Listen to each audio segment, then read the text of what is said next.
Next item, another box lens. This one, you can't operate the iris due to no cables. Well, for those people that know about these sort of lenses, the iris of the lens is connected to the camera with a little short cable with a multi-pin plug on the end. Without that little cable, your camera has no way of adjusting the aperture of the lens. So while you could probably put your hand out and prod up and down on a menu and make it move that way, that's just not practical. So that little cable that's missing is vital. It also mentions liquid. Well, I mean, liquid on one of these lenses, if it's got inside it, you've got no way of actually finding out what that's done to it. I mean, it may have no impact whatsoever. It could just be sitting on the inside of the housing, not got near any of the electronics or the optics, and it doesn't matter. But equally, it could have dropped onto a couple of the circuit boards. So liquid in any mention has got to be bad news. Moving on to microphones. This particular sale is a starting bid of 50 quid, and it's for a Bear Dynamic M58. Now, if you know that microphone, and I've got one, it's a long-handled dynamic interview microphone. It's omnidirectional, and they're actually rather nice. This one says Bear Dynamic M58 interview microphone, tested and working, which is pretty much what you'd expect for a Bear, because they are decent microphones. The only snag on this one is they can organise postage. Now, probably if they have to put it in the post and pack it up and make sure it's safe, I can't see that being less than 25 quid. Could be, but I doubt it very much. 25 quid. You've got 50 quid for the starting bid. If anybody puts an offer in, let's say it gets up to 75, once you start to add that 20% and the 15% and the postage, it makes this microphone just far too expensive. So 50 quid, if you got it for that 50 quid, you'd be just about on the sort of cusp of it being value for money. And I suspect that other people would see it, so you're going to have to pay more money. And quite frankly, if there was one of these on eBay for something like £100, even though I've got one, I like to have two in most of the microphones, and I would think about buying a second M58 if I saw one come up for a sensible price. By the time you've added all the extras on, I think the price would be over what I would think is its true value. So that's another sad one to avoid. This one's a bit more unusual. You've got to be a little bit careful here. It's a Data Video TLM433. It's a 19-inch rack mount unit, and it's got 3 composite monitors in. Now, the word that's worrying me here is composite. How many of us now are using HDMI or SDI for video connections? Are any of us still doing standard definition in composite video, with a BNC cable on the end? I mean, I certainly haven't done for years now. I've actually got a 4-way version of one of these here. It's not been plugged in for years because, quite frankly, none of the equipment here that we're using would be able to be connected to it. I think I've got a couple of cameras that have got a composite output, and I could run them into that. But it's a really nice piece of kit. It's got a starting bid of 30 quid, which is pretty decent, I suppose, if you've got standard definition in your little studio and you want some monitors. That's not too bad. This particular auction house will post it to you.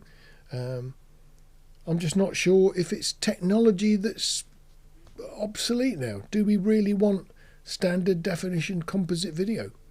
The picture makes it look wonderful, which in actual fact it's a nice product. It's just a bit beyond its sell-by date, I suspect. Moving on to this one. Now, this is a little bit worrying for a different reason. Vinton video heads are exceptional pieces of kit. They're amazingly well made. They do have a very, very long lifespan. The one that I'm using on the camera over here is actually over 30 years old now. It's silky smooth. It's exactly what you want of a video head. The downside to these type of products, and a Vision 20 head is a really nice piece of kit, is that the clue is in the word flat base. Most people have got tripods that have got bowl mounts on. so you can self-level them. You know, you stick the tripod up, you undo the knob at the bottom of the head, you wiggle it till it's horizontal, and away you go. Well, a flat base is a metal plate with 4 bolt holes, and that mounts onto the usual tripods or little the dolphin arm that I'm using over here has got that type of mount on. So you bolt the head onto it, and making it level is another piece of kit. So the flat base head, it says they can arrange packing. Well, this thing is not even something you'd want to pick up with one hand. It's very heavy. And if you know anything about postage prices at the moment, you know you pay for weight. So certainly with UPS and Parcel Force and Royal Mail, the 3 that I tend to use here, something that weighs an awful lot is going to cost a huge amount of money to ship. There's also another warning flag that you may not have picked up on. Vinton Vision 20 flat base head. Okay, no case. Well, a case, you know, why am I worried about a case? Well, these are quality pieces of kit, and they spend all their life being moved about in proper flight cases because they're fragile. They may well be made very well, but they're precision pieces of kit, and you don't move this sort of stuff about in an old cardboard box with a bit of bubble wrap. They're far too big and heavy for that. So the fact that it's been removed from its case indicates there might be something possibly wrong with it. It looks in the photograph to have had some reasonably heavy wear. Now, the thing with these things is that the sort of things that might break are things like the knobs on the side. They don't look to be broken, but if you actually push in the button that locks the head and it doesn't lock, and it only just puts a little bit of tension on it, so as you're moving it, it'll still go. If your camera is pretty heavy and you take the prompter off the front or something like that, and the locks don't work, it's going to do that. So, looking at it, it does look like it's intact, and it's got the wedge plate. Wedge plates are always things that are very difficult to get, so if you buy a head that doesn't have a wedge plate, a Vinton wedge plate is going to be difficult to find, and when you do find one, the person selling it knows they can get sensible money for it. So I think this one, again, I'd love a Vinton 20. I could genuinely use it here in the studio, but I wouldn't be bidding on this one. Now the nice bits of kit that I found, and to be honest, it was these I was looking for when I first started. This is a Studer B67. Now Studer is the company named after Willie Studer, the man who also did Revox tape recorders. So a Studer is the step above a Revox. A Studer is expensive. A Studer is very nice to own. It's a sort of fairly collectible item, and if you ever see any of the Studers on eBay, you'll realise they are making now sensible money. I mean, 1,500 quid for something like this upwards is quite common for one in full working condition. This makes no comment about its condition. It says a reel-to-reel recorder reproducer. Well, that's probably because they've read that on a sticker on the actual item. You know, we know it's a reel-to-reel, takes 10.5-inch spools, and it's a piece of decent studio wear. You can see in the picture that at some point it's had a splicing block glued to the front, which was very common. So when you're sort of doing editing, you pull it off. Interestingly, it's got 1 VU meter. And 1 VU meter suggests to me that this particular one is probably mono. So it's probably been used for archival tapes that they take out of their tape library and then copy onto a new format. It could be stereo, but it might be mono. It doesn't say that. So you have no real way, unless you travel to the auction and have a sort of nosy round the back and double check that it's got 2 inputs. It could just be mono. The current bid's 120 quid, which I think will certainly increase over the weeks. But the 1 meter would make me wonder. I'm not sure. It could just be the panel on the front is a mono monitoring unit as opposed to an indication that the machine itself is not stereo. I don't know. It would need looking at. So that's this one. It doesn't also tell you anything at all about it. It doesn't say good condition, bad condition, doesn't even say tested. Now this one is a rather nice piece of kit. It's a Studer A807, which is a more recent Studer. It's not particularly old as reel-to-reels go. This particular one comes on a nice stand, so you can caster it about your studio. Again, no real clue as to what's going on. This one doesn't make any claims as to quality, tested or anything either. It's sitting there at £32. £32 with 5 days left. It started at 10 quid, so it looks like a few bids have gone in. But I'm not certain that this is going to remain at 32 quid. I think it's probably going to end up with serious money on the clock. And it's a really nice piece of kit. I'd quite like that. But it'll run out of steam before the sort of money that I'm willing to spend on it. The next item looks on the surface to be a really nice sort of possibility. Sennheiser MKH416T. We all know it's probably the world's most well-known shotgun microphone. It actually says Sennheiser MKH416T microphone, T-Power 416, tested and working. That's good, isn't it? No, it's not. The killer here is T-Power. Now, we're so used to a microphone with an XLR socket on it having 48 volt phantom power. That is not T-Power. When we were doing film and a lot of recording of that type, it was quite common for the portable recorders to use a system called T-Power, which is completely different from 48 volt phantom.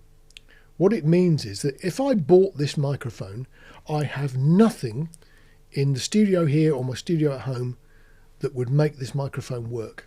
Nothing at all. I have no equipment at all that I can plug this mic in and use it. You can get a 48 volt phantom to T-Power converter, and that will just convert the two formats and be able to power the microphone. But you'll have to find one and you'll have to buy it, and they're never cheap because there's lots of people who've bought microphones that are T-powered and can't use them, so they're always searching for these adapters. The 416 is a beautiful microphone. I really like them, and they actually look like they're hardly used. They don't even look like they're scratched and tatty at all. They look in really decent nick, and tested and working. They are working. It's just that most people who buy this are not going to be able to use it, which is a great shame.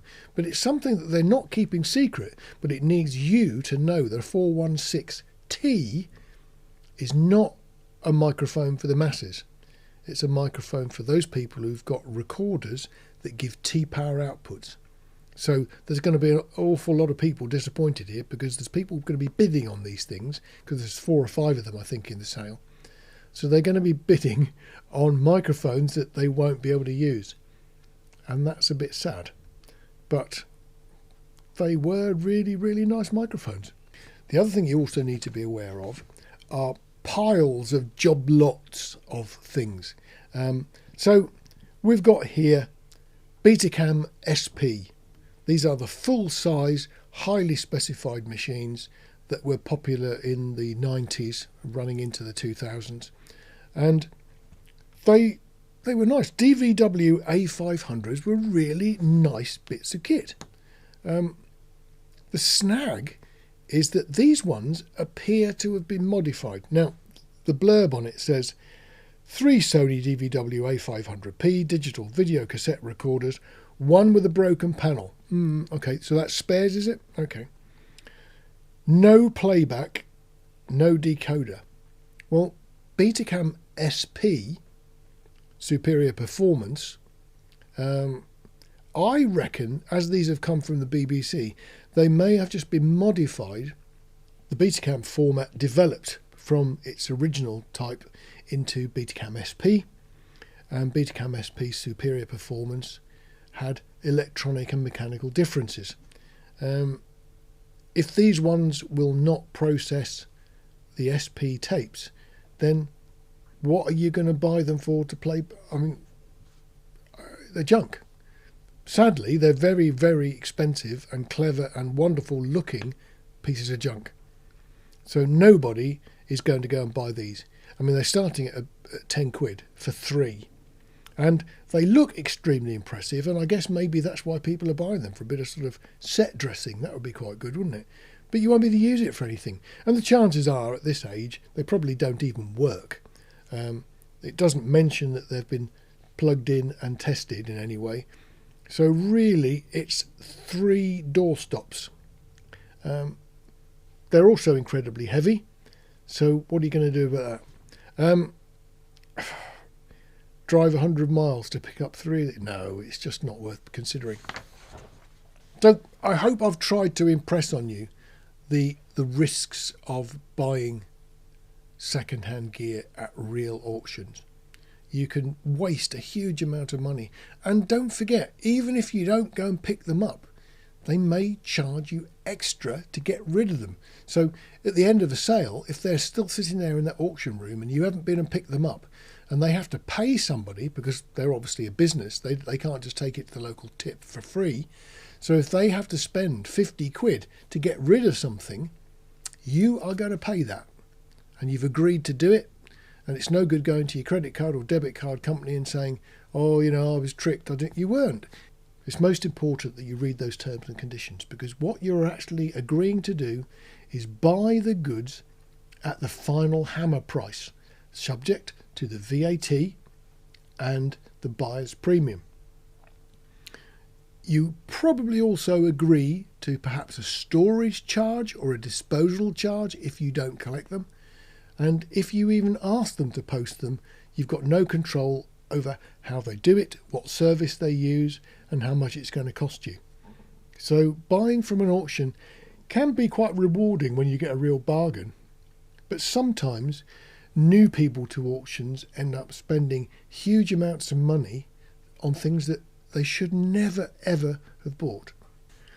So that was episode 75. I guess it's another one of the ones where, in a way, I'm trying to put you off spending your money on things that I know you will regret afterwards. So, episode 75, auctions versus things like eBay. Hopefully now you realise that there is a considerable difference in buying from eBay and buying at a real auction. So that was episode 75, which I hope has been useful in stopping you wasting some money. So if you have liked it, please subscribe and leave me some comments. And if not, you look after yourselves and I'll see you on the next video. Take care.